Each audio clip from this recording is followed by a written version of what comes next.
Bizden köp yaşaganlar жердин алдында. Bizden baylar жердин алдында. Bizden sulular жердин алдында. Bizden güçlüler жердин алдында. Ey tuğanlar, bizden kıyındın bardығы жердин алдында.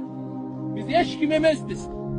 Ошончо туğanlar, бұл жер ылғабай тұрған жер. Қабыр күн сайын кайрылат экен. Ey адам баласы, men угуп ал, жалгыздыктын үйүмүн дейт. Men караңгылыктын үйүмүн дейт.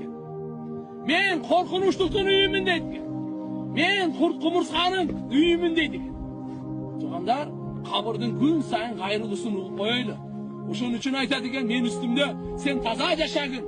Бирөөгө зулумдук кылба, бирөөнүн акысын жебе, бирөөнүн акысына кирбе, бирөөнү кордобо, бирөөгө жамандык кылба, бирөөнүн арам ойлобо, жамандык кылба. Бизге башка эмне айтып атат? Динибиз эмне айтат? Жаман болду ата. Бир гана ошо ынтымак болду.